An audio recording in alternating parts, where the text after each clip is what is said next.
참 좋은 안식일입니다. 우리에게 한 주일 동안 사경회를 허락하시고 또 성서 진리를 통하여 큰 은혜와 감동을 주신 하나님께 진심으로 감사를 드립니다. 또 어렵고 힘든 여건에서 최선을 다하여 집회에 참석하시고 예배에 동참해 주신 모든 성도님들께 감사를 드립니다.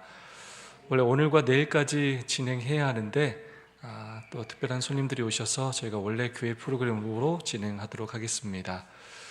하지만 이번에 배우는 사랑과 공의의 하나님, 특별히 이번 주에 배우는 사랑과 자비의 하나님 주제 역시 또 우리가 배우는 성서 진리와도 너무나 밀접하게 연관되어 있는 주제입니다. 그 십자가에 달리신 예수님의 사랑과 지금도 지성소에서 우리를 중보하시는 그 예수님의 그 모습이 그대로 담겨 있는 말씀이라고 할 수 있겠습니다. 이 안식일 예수님의 사랑과 자비가 우리의 심령 속에 풍성히 넘쳐나기를 간절히 소망합니다. 오늘 교회를 찾으신 모든 성도님들을 주님 이름으로 환영하고요. 특별히 진도, 호남 앞에 진도입니다. 여러분, 진도. 네. 진도 안 가보신 분도 많을 거예요. 그래서 도대체 얼마나 먼지 감이 없으실 거예요. 네. 6시간, 7시간은 가야 되는데 진도 금굴교회에서 우리 이재원 장로님과 딸 이혜영 집사님, 그리고 장로님의 사위이면서 우리 이혜영 집사님의 남편 우리 김은성 집사님 세 분께서 정말 귀한 발걸음 옮기셨습니다. 여러분, 세 분 큰 박수로 좀 환영해 주시면 감사하겠습니다. 네, 제가 담임 목사님께로부터 몇 주 전에 연락을 받았는데 여천교회 허경민 목사님 이야기를 듣고 교회도 그렇게 하기로 원하고 많은 준비를 하고 있고 교회를 꼭 탐방하고 싶다고 이렇게 연락이 왔었습니다. 제가 느끼는 건 그렇게 이제 실천하고 있는 교회들이 나름 정말로 큰 변화와 부흥을 경험하면서 정말로 행복해하면서 다른 교회들에게 소개하는 모습이 정말로 감동적이고 하나님께서 연약하지만 저희 교회를 사용해 주심에 다시 한번 감사하지 않을 수가 없었습니다. 세 분 정말로 귀한 발걸음 옮기셨습니다. 여러분, 쉽지 않은 발걸음이죠? 정말로 상상도 하기 어려울 정도로 먼 길이고요, 큰 결심을 하셔야 올 수 있는 일입니다. 하나님께서 그 발걸음에 축복하시고 또 세 분의 열심히 축복하셔서 교회가 이 기회를 통하여 변화되고 부흥할 수 있기를 간절히 소망합니다. 우리 또 김영수 성도님의 조카인 우리 양지율, 지난주에 이어서 오늘도 함께 우리 정다희 집사님과 왔습니다. 어린이반에 있는데 진심으로 환영합니다. 우리 유병준 장로님 이번 한 주 또 셋째 형님의 장례로 인하여 큰 슬픔을 당하셨었습니다. 하나님께서 우리 장로님과 유가족들의 마음을 위로해 주시기를 간절히 소망합니다. 우리 옆사람과 사랑과 소망을 담아서 뜨겁게 인사하고 시작하겠습니다. 손잡고 안아주시면서 하늘까지 함께 갑시다. 인사해 주시면 좋겠습니다.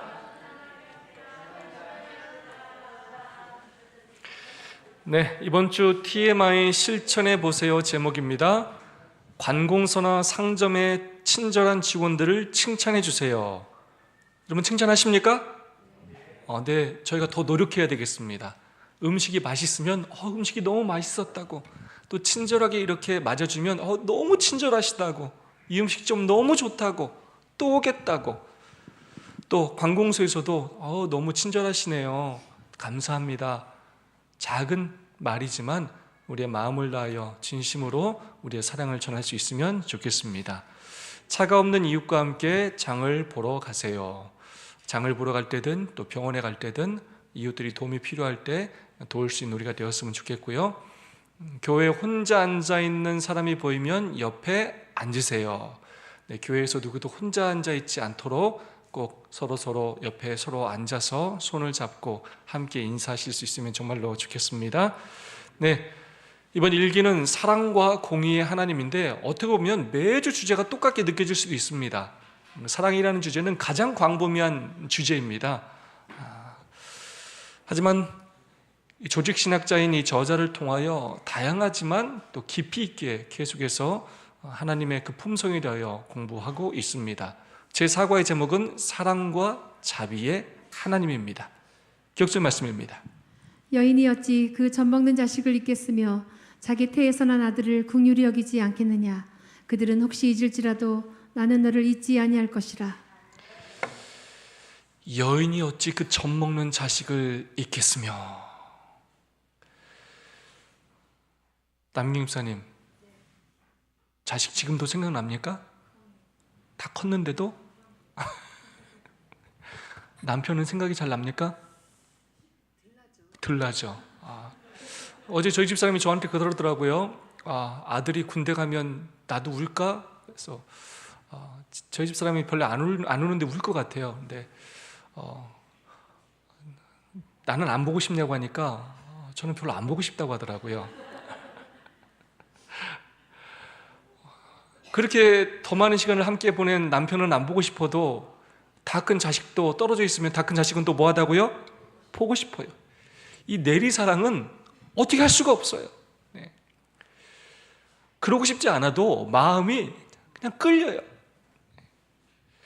여인이 어찌 그 젖먹는 자식을 잊겠습니까? 그것도 갓난아이, 부모의 절대적인 돌봄이 없으면 살아갈 수 없는 그 갓난아이를 부모가 잃을 수 있다고요? 없습니다. 자기 태에서 난 아들을 긍휼히 여기지 않겠느냐? 불쌍히 여기고 자기 생명을 바쳐서라도 지키려고 부모는 한다는 것입니다. 그런데 그들은 혹시 잊을지라도, 그렇게 자녀를 사랑하는 부모도 뭐 할 때가 있다고요? 혹시 잊을 때가 있어요. 네. 여러 경우에 뜻하지 않게 또는 때로는 어머니답지 않은 또 악한 마음으로 그럴 수도 있어요. 사람이기 때문에. 또 사고나 질병으로 그 갓난아이를 돌보지 못할 수도 있어요. 그러나 나는 너를 잊지 아니할 것이라. 네.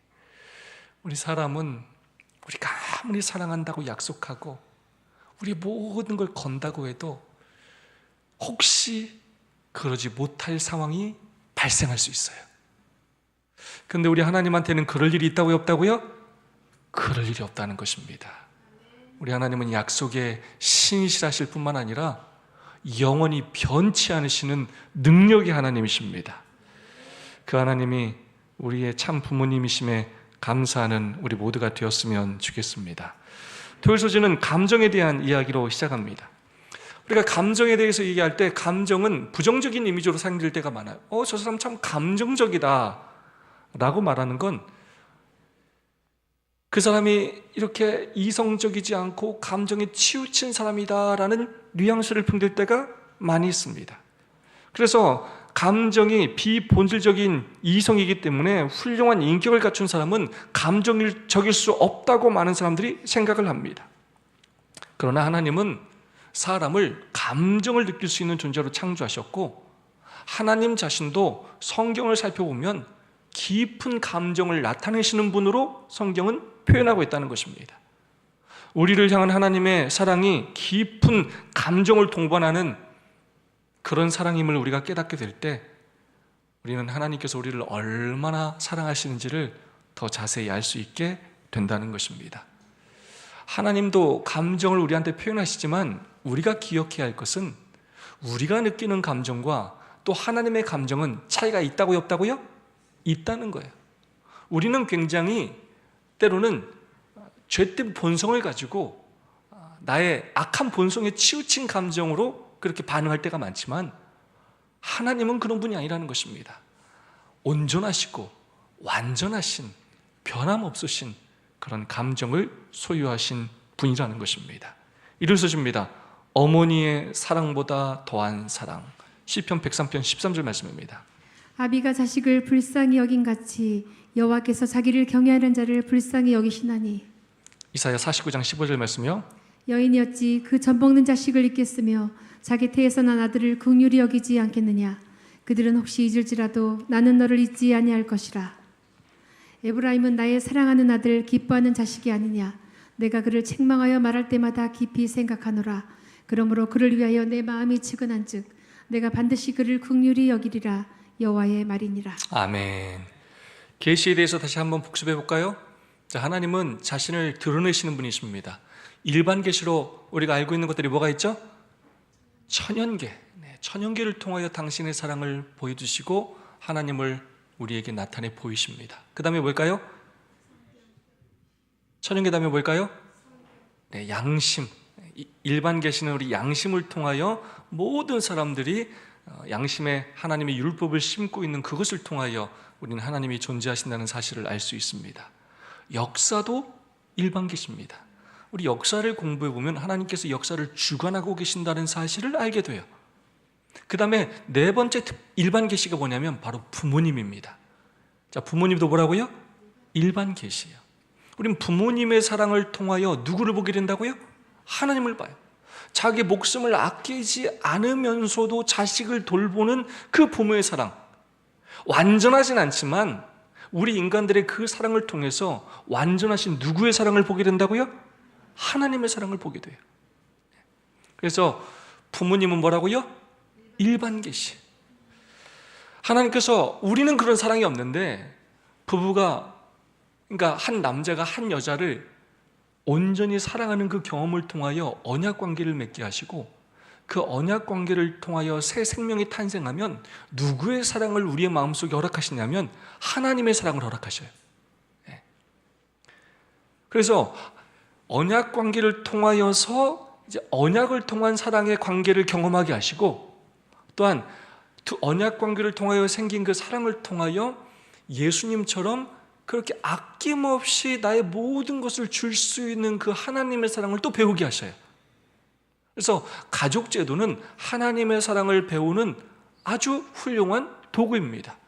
그리고 부모님의 존재는 하나님의 사랑을 배우고 깨닫게 하는 하나님의 계시의 방법 중에 하나입니다. 인간이 경험하는 가장 큰 사랑은 자식에 대한 부모의 사랑입니다. 성경은 종종 부모와 자식 관계를 예로 들어서 인류를 향한 그 하나님의 놀라운 사랑과 자비를 묘사하면서 그와 같은 인간이 나타내는 그 어떤 깊고 아름다운 감정보다 하나님의 사랑이 비할 수 없이 크다는 점을 끊임없이 강조하고 있습니다. 여인이 어찌 그 젖 먹는 자식을 잊겠으며, 기억하실 말씀이죠? 자기 태에서 난 아들을 긍휼히 여기지 않겠느냐. 그들은 혹시 잊을지라도 나는 너를 잊지 아니할 것이라. 이번에 저자는 성경 원어를 참 많이 사용했습니다. 하나님의 풍성한 자비와 인애를 묘사하는 많은 본문에서 라함이라는 히브리가 사용되었는데 이 긍휼이라는 이 라함은 또 태라는 단어에서도 동일하게 사용되었습니다. 그래서 학자들이 말하는 것처럼 하나님의 사랑은 어머니의 태와 같은 사랑이다 라고 이렇게 표현하고 있습니다. 하나님의 인애하심과 자비하심은 인간의 어떤 사랑, 심지어 자기 갓난아기를 목숨 바쳐서 돌보는 그 어머니의 사랑과도 비교할 수 없을 만큼 크다는 것을 성경은 강조하고 있습니다. 아까 읽었던 예레미야 31장 20절의 말씀도 마찬가지입니다. 그를 책망하여 말할 때마다 깊이 생각하노라. 나의 기뻐하는 자식이 아니냐? 나의 사랑하는 아들, 기뻐하는 자식이 아니냐? 너무나 사랑하고 기뻐하는데 말을 안 들어. 그때마다 뭐라고 혼날 때마다 예수님 마음이 아프다고요? 안 아프다고요? 너무 속상하다는 거예요.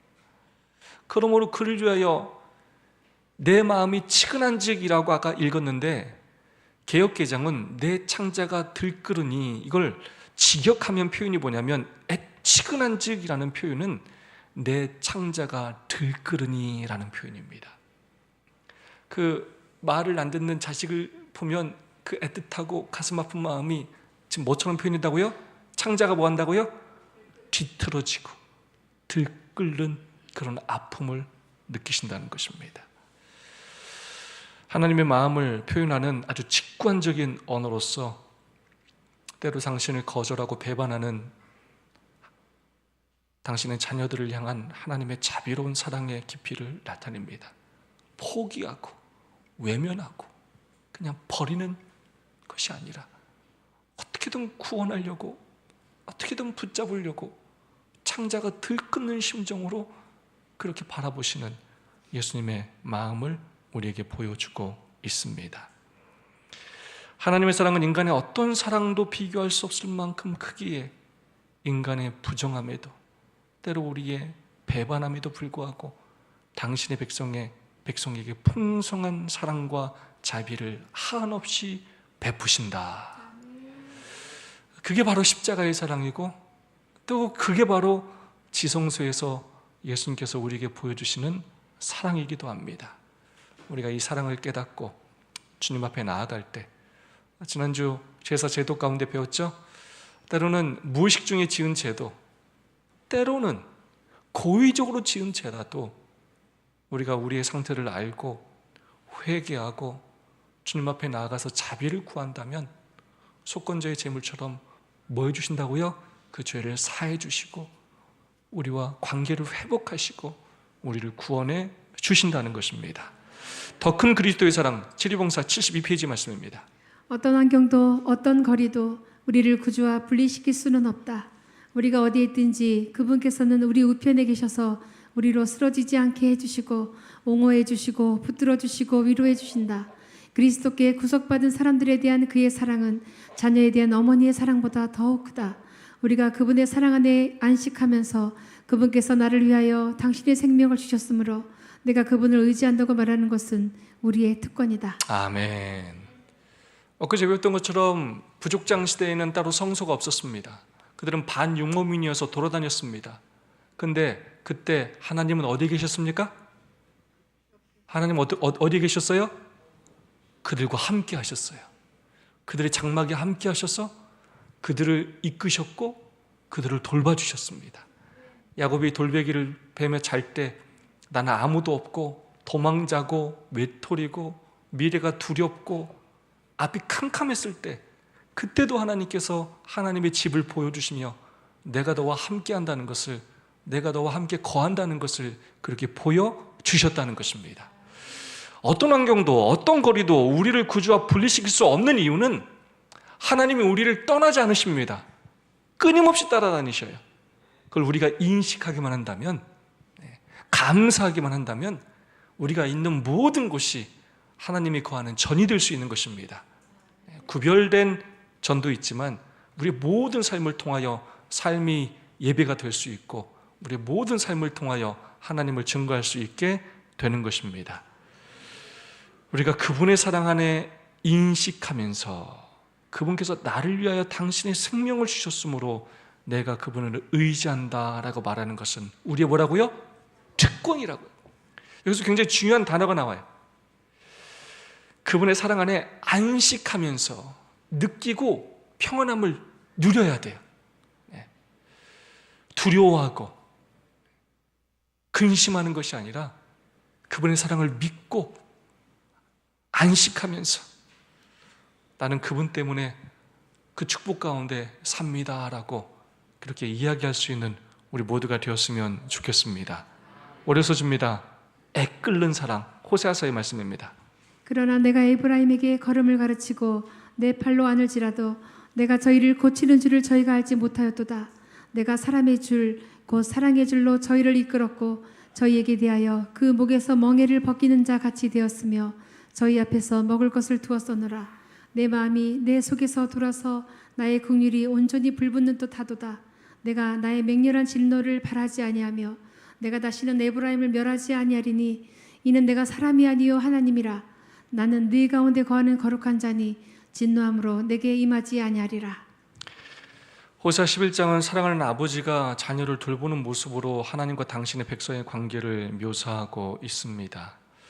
당신의 백성에 대한 하나님의 사랑은 자녀를 향한 부모의 친밀한 애정으로 비유가 됩니다. 어린아이에게 걷는 법을 가르치고 또 사랑하는 자녀를 품에 안고 아플 때는 고쳐주고 또 먹을 것을 제공해주는 그런 모습을 통해서 마치 부모가 자식을 돌보는 것처럼 하나님께서 당신의 백성을 돌보신다는 사실을 우리에게 보여주고 있습니다. 서준이가 이제 키가 170이 넘을 정도로 컸는데요. 오늘도 제가 일어나자마자 서준이 방에 가서 가장 먼저 한 건 뭐냐면 서준이 볼에 뽀뽀라는 겁니다. 딸한테는 안 되는데 아직까지는 아들한테 할 수 있어서 정말 다행이에요. 안아주고 찹쌀 엉덩이도 한번 만져보고, 그러면서 어렸을 때가 참 많이 생각나요. 늘 이렇게 안아주고 먹여주고 씻겨주고 했던 기억들이 생각나고 그때가 참 그립다는 느낌이 들 때가 많이 있습니다.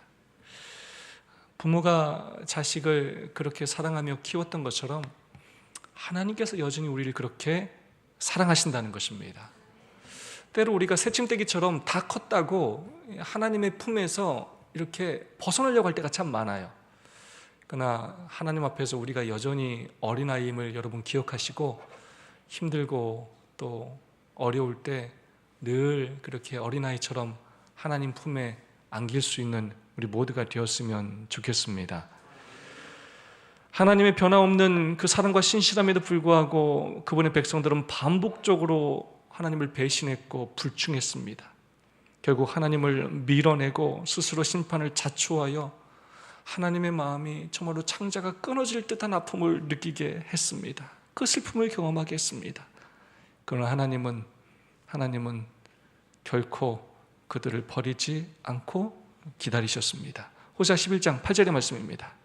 에브라임이여 내가 어찌 너를 놓겠느냐, 이스라엘이여 내가 어찌 너를 버리겠느냐, 내가 어찌 아드마같이 놓겠느냐, 어찌 너를 스보임같이 두겠느냐, 내 마음이 내 속에서 돌아서 나의 긍휼이 온전히 불붙는 타도다. 이 자식을 그냥 이거 호족에서 파 버려 이거? 이러고도 이거 자식이야 이게? 너 같은 놈을 내가 자식으로 두고 살아? 이런 마음이 들 만큼 수없이 그 자식이 부모에게 못된 짓을 하고 실망시켰지만 하나님께서 뭐라고 하시냐면 내가 어찌 너를 놓겠느냐, 내가 어찌 너를 버리겠느냐, 내 마음이 내 속에서 돌아서 나의 긍휼이 온전히 불붙듯 하도다. 여기서 마음에 불이 붙는다라는 표현은 솔로몬 앞에 나온 두 여인이 한 아이를 두고 각각 자기 아이라고 주장하는 심판에서 나타나는 그 표현입니다. 솔로몬이 아이를 해칠 의도는 없었지만 그 아이를 둘로 나누라고 명령했을 때 진짜 그 아이의 엄마는 어떤 심정이었다고요? 마음이 불붙는 심정이었다고요. 내 자식이 잘못되면 어떡하나, 죽으면 어떻게 하나 하는 그 정말 마음이 불타는 심정으로 그것들을 막을 수밖에 없는 그런 마음이었다는 것입니다. 자식을 살리고 싶어하는 그 예수님의 그 마음을 우리에게 보여주고 있다는 것입니다. 우리를 구원하기 위하여 지금 하나님 마음이, 예수님 마음이 그렇게 불붙어 있다는 것입니다. 교훈의 말씀입니다. 아이에게 필요를 제공하고 양육하는 부모의 사랑, 그들을 향해 느끼는 불붙는 것 같은 마음을 통해 하나님은 당신의 백성에 대한 사랑의 강도를 나타내신다. 아멘. 비교할 수 없는 인간과 하나님의 사랑, 증언보관의 말씀입니다. 그 사랑은 혀로서 나타낼 수 없고 붓으로 묘사할 수 없다. 그대는 매일의 생애에서 그 사랑을 명상할 수 있고 그대는 그 사랑을 깨닫기 위하여 성경을 부지런히 연구해 볼 수 있고 그대는 하나님께서 그대에게 주신 모든 능력과 재능을 다 동원하여 하늘아버지의 사랑과 긍휼을 이해하기 위하여 노력할 수도 있다. 그러나 무한한 내세가 여전히 남아있다. 늘 강조하지만 우리는 굉장히 제한적인 존재예요. 우리의 지식, 우리의 경험 다 마찬가지예요. 자기의 경험과 지식 안에서밖에 못 봐요. 우리 한계예요. 우린 정말로 사랑이 부족한 사람이에요. 콩알만해. 수시로 변해 그것조차도. 엄밀히 말하면 우리가 진짜 사랑하는 사람을 뽑아보라면 5손가락 안에 뽑힐 거예요. 가족 말고는 찾기도 어려워요. 가족 중에서도 남편도 사랑하지 않을 수도 있고 아내도 사랑하지 않을 수도 있어요. 부모도 늙으면 자식들이 사랑하지 않을 때도 있어요. 정말로 우리가 사랑이 많은 것 같지만 그렇지가 않아요. 그래서 하나님께서 우리를 얼마나 사랑하시는지 우리가 우리의 관점으로만 쳐다보고 이해하기 때문에 얼마나 크고 놀라운지를 이해하지를 못해요. 우리가 하늘나라 가야 진짜 온 우주 거민들을 만나고 이 우주가 얼마나 넓고 정말로 위대한 곳인지를 봐야 하나님이신 예수님께서 육신을 입으셨다는 것이 무슨 의미인지를 알게 되고 그분이 이 죄악의 땅에서 33년 반을 사셨다는 의미가 뭔지를 알게 되고 하나님이 피조물한테 발가 벗기셔서 십자가에 못 박혀 돌아가셨다는 것이 어떤 의미인지를 알게 되는 것입니다. 우린 진짜 요만큼도 몰라요. 성소 진리를 배운다고 배우지만 요만큼도 몰라요. 왜냐하면 우린 직접 양 잡아본 적도 한 번도 없거든요. 우리는 어떤 죄에 대해서 정말로 깊이 있게 회개해 본 적도 거의 없어요. 정말로. 그래서 우리가 아무리 이 땅에서 연구한다 해도 대단한 노력을 한다 해도 그것이 하나님의 사랑을 다 깨달아 알 수 있다고요? 없다고요? 없어요. 마침내 하늘에 올라가서 얼굴과 얼굴을 하나님을 대면하여 보더라도 얼만큼의 시간 동안 그걸 배우게 된다고요? 영원이라는 시간 동안 배우고 배워도 다 배울 수가 없다는 거예요. 무한한 내세가 여전히 남아있다. 굉장히 깊은 의미의 말씀이에요. 그만큼 우리는 무한이라는 시간 동안 살게 될 거예요. 하나님의 사랑의 그늘 안에서 그 사랑을 감사하며 찬양하며 날마다 배워도 다 배울 수 없는 것들을 배워가며 기쁨과 감격 속에서 영원이라는 시간을 보내게 될 것입니다. 예수님의 긍휼 화일서주입니다. 무리를 보시고 민망히 여기시니 이는 저희가 목자 없는 양과 같이 고생하며 유리함이라. 예수께서 나오사 큰 무리를 보시고 불쌍히 여기사 그 중에 있는 병인을 고쳐주시니라. 무리를 보시고 불쌍히 여기셨어요. 목자 없는 양과 같이 고생하며 유리하는 그들을 보시고 불쌍히 여기셨어요. 그 다음 말씀입니다. 예수께서 민망히 여기사 손을 내밀어 저에게 대시며 가라사대 내가 원하노니 깨끗함을 받으라 하신대. 예수께서 나오사 큰 무리를 보시고 그 목자 없는 양 같음을 인하여 불쌍히 여기사 이에 여러 가지로 가르치시더라. 배고파하는 백성들을 불쌍히 여기시고 갈 바를 알지 못하는 그 백성들을 보고 불쌍히 여기시고 아무리 복음을 전해도 거절하는 바리새인들과 서기관들을 보고도 불쌍히 여기시고 병자들을 볼 때마다 그들을 불쌍히 여기시고 그래서 여러분 예수님께서 이 땅에 오셔서 예수님은 정말 늘 힘들고 어려우셨어요. 왜요? 아무 걱정 없이 사신 적이 없어요. 늘 그냥 사람들을 볼 때마다 어떤 마음을 가지셨다고요? 불쌍해. 너무 불쌍해. 막 구원하고 싶은데 또 말을 들어 안 들어요? 안 들어.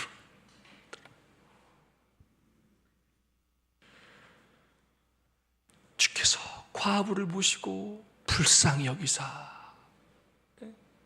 그냥 사람만 봐도 불쌍한데 멀쩡한 사람만 봐도 불쌍한데 과부를 보시고는 더 불쌍히 여기셨어요.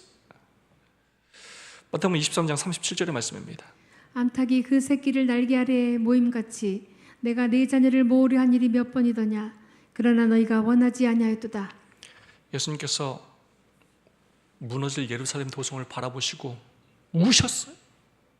여러분 예수님께서 뭐 하셨다고요? 우셨어요.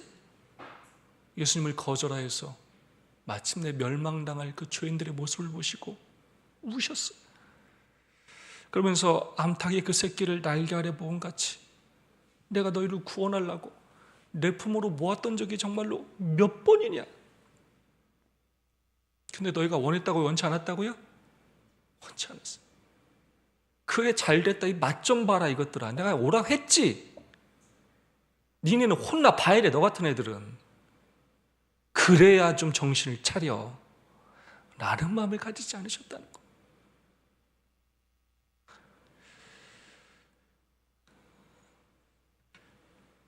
마치 독수리가 그 보금자리를 어지럽게 하며 그 새끼 위에 너풀거리며 그 날개를 펴서 새끼를 받으며 그 날개 위에 그것을 엎는 것 같이, 실제로 많은 성경학자는 고대 근동 지역에서만 신을 묘사하는 데 있어서 새끼를 돌보는 어미새의 모습을 사용하였다고 합니다. 그래서 정말로 하나님께서 당신의 백성들을 돌보시는 그 모습이 새가 자기의 새끼들을 그렇게 돌보는 모습처럼 신명기는 표현하고 있습니다. 교훈의 말씀입니다. 신구약에서 하나님의 공유를 묘사하는 표현이 고통받는 자를 대하는 예수의 마음을 묘사하는 데 사용된다. 그분은 우리를 긍휼히 여기시고 필요를 채워주셨다. 아멘. 자, 다 함께 한번 읽어볼까요? 오늘날 자비는, 시작. 오늘날 자비는 죄인들에게 호소한다.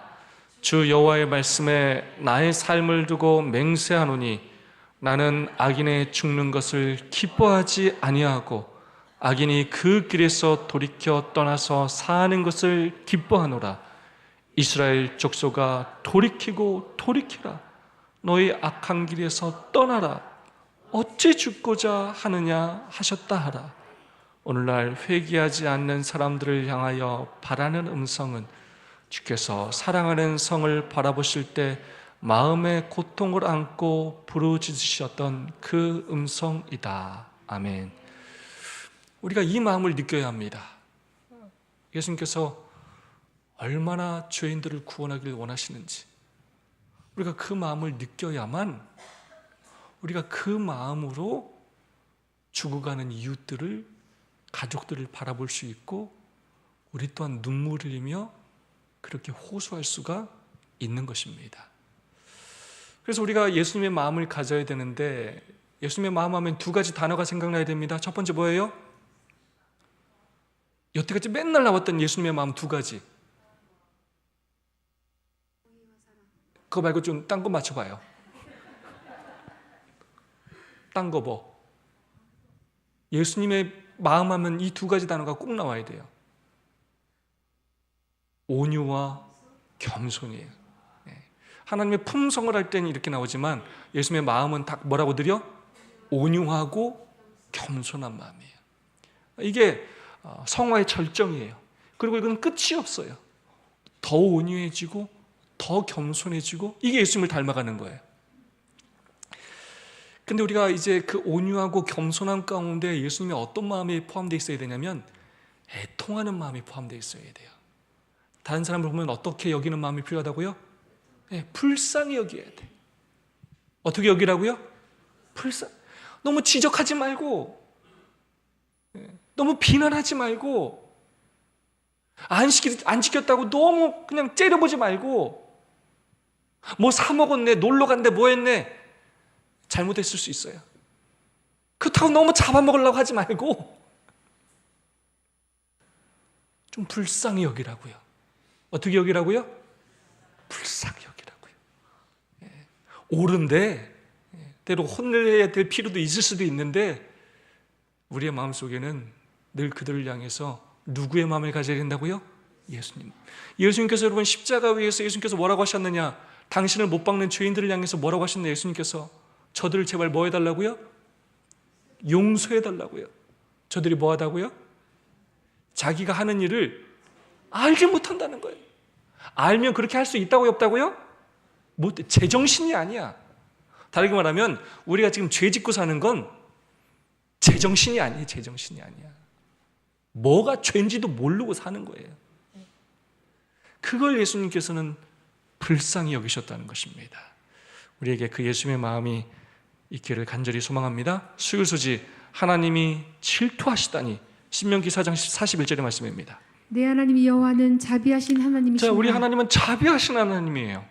사랑이 풍성하신 하나님이십니다. 그 다음, 내 하나님 여호와는 소멸하는 불이시요 질투하는 하나님이시라. 또 우리 하나님은 뭐 하시는 분이라고요? 질투하시는 하나님이시라는 것입니다. 자비하시는 하나님은 엘 라훔, 질투하시는 하나님은 엘 카나인데, 자, 질투에 대해서 우리가 생각하는 보통의 질투와 하나님의 질투에 대해서 우리가 비교할 줄 알아야 되겠습니다. 보통 질투라는 것은 부정적인 뉘앙스가 강합니다. 성품에 문제적인 성품이 있음을 때로 드러내기도 합니다. 하지만 성경에서 말하는 그 하나님의 질투는 그렇지가 않습니다. 부정적인 의미가 없습니다. 온전하고 배타적인 사랑입니다. 마치 제 아내가 저한테는 이렇게 막 뽀뽀도 안 해주고 인사도 안 해주는데 모르는 남자한테 갑자기 만약에 뽀뽀를 했다. 그럼 제가 어떻게 해요? 화가 나겠죠? 질투하겠죠? 왜 그래요? 남편이니까. 사랑하니까. 내 건데 지금 내 소유인데 나와의 언약관계를 저버리고 다른 행동을 하니까 질투할 수밖에 없는 거예요. 정당합니까? 정당해요. 옆집 아저씨는 질투할 필요가 없어요. 유일하게 질투할 수 있는 대상은 누구밖에 없다고요? 남편밖에 없어요. 마찬가지예요. 하나님의 질투는 온전하고 배타적인 사랑이에요. 간절해요. 진실해요. 우리를 구원하시기 위해서 그분께서 그런 마음을 가지신다는 거예요. 그래서 우리 하나님은 죄를 싫어하셔요. 왜 죄를 미워하시느냐? 우리를 구원하고 싶어 하시기 때문에 그렇습니다. 교과 59페이지의 말씀입니다. 하나님의 질투는 결코 시기심이 아니며 항상 당신의 백성과의 온전한 관계와 그들의 유익을 위하는 정당하고 진실한 열정이다. 자, 우리는 참 시기 질투를 많이 하며 살아요. 나보다 조금만 이뻐도 시기 질투를 하고 나보다 뭘 잘하는 게 조금만 있어도 시기 질투를 하는 게 우리예요. 여자들은 보통 다른 여자를 만나면 한번 스캔을 한다고 해요. 스캔. 코 했네. 백 가짜네. 구두 얼마짜리네. 딱 스캔을 해. 해가지고 나보다 별스럽지 않으면 이렇게 내려보고, 이렇게. 나보다 좀 비싸고 막 하면 이렇게 또 시기 질투를 해요. 안 그러려고 그러는데 이게 우리 본성적으로 우린 그래요. 그만큼 우리는 죄된 본성을 가지고 있고 시기 질투한 일이 아주 익숙한 존재들이에요. 그런데 하나님의 질투는 그런 질투가 아니라는 것입니다. 그들의 유익을 위하는 정당하고 진실한 열정이라는 것입니다. 우리를 뭐 하고 싶으셨어요? 구원하고 싶으셨어요. 우리를 사단한테 빼앗기지 않고 싶으셨어요. 네. 하나님께서 질투하신다는 것입니다. 하나님의 질투는 언제나 불충하고 악한 사람을 향한다. 그것은 부정적인 의미가 없는 당신의 백성과의 배타적 관계와 유익을 위하는 의로운 열정이다. 마지막, 사랑과 자비의 하나님. 고린도전서 너무나 유명한 사랑장의 말씀입니다.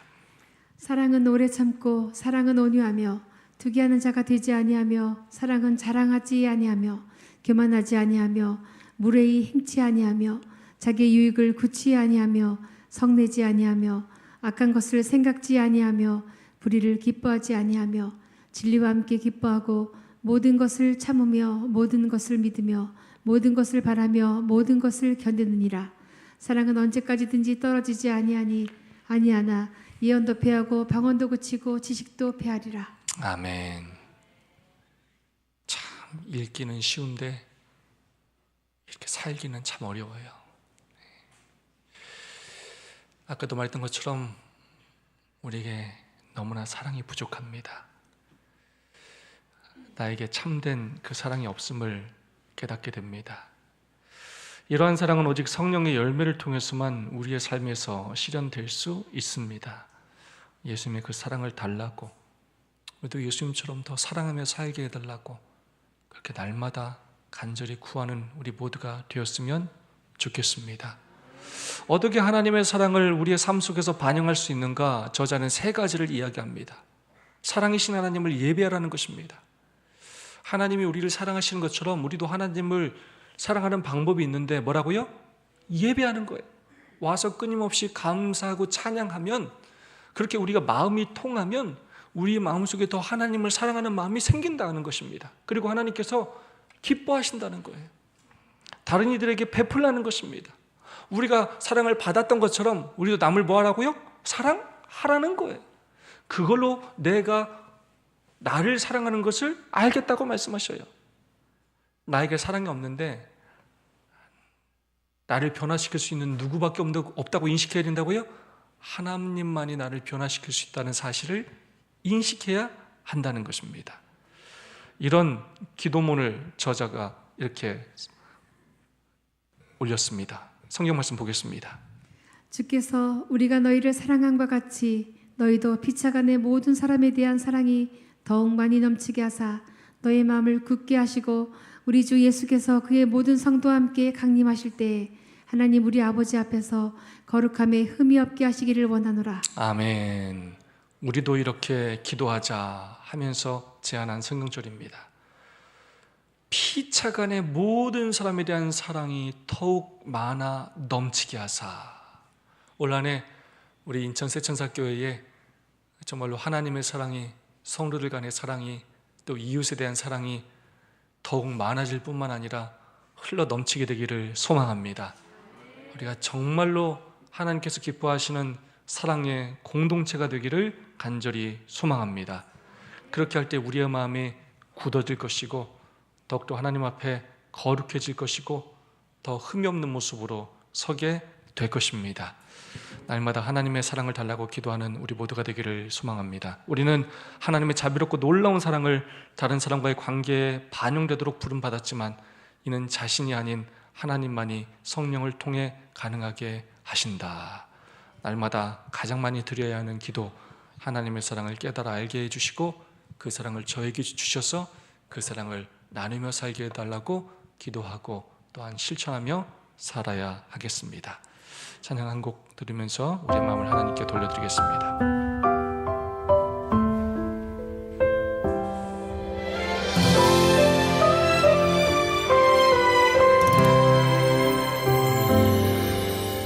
연약한 사람이든지 죄 많은 사람이든지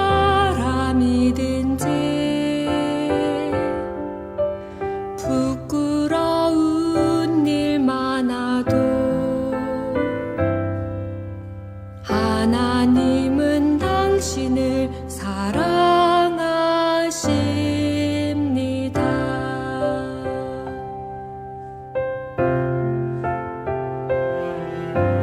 상처 많아 아픈 사람, 괴로운 일 많은 사람, 고생 많아 지친 사람, 하나님은 당신을 사랑하십니다.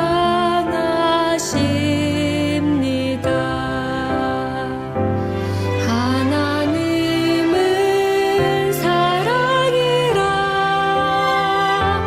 당신을 사랑하시네. 연약할 때 더 귀히 여기사 사랑하시네. 하나님은 사랑이라.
하나님께서 나를 사랑하신 것처럼 내가 긍휼을 베풀어야 할 사람은 누구입니까?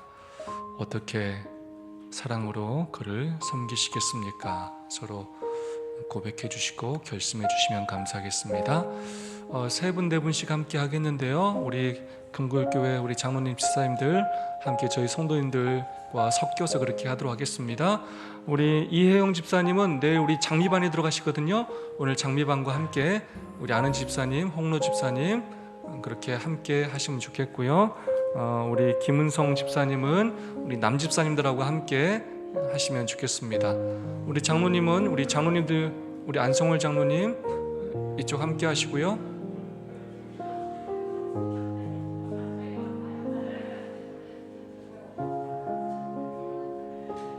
남희경 집사님 같이 하시겠습니까? 이쪽 장로님하고.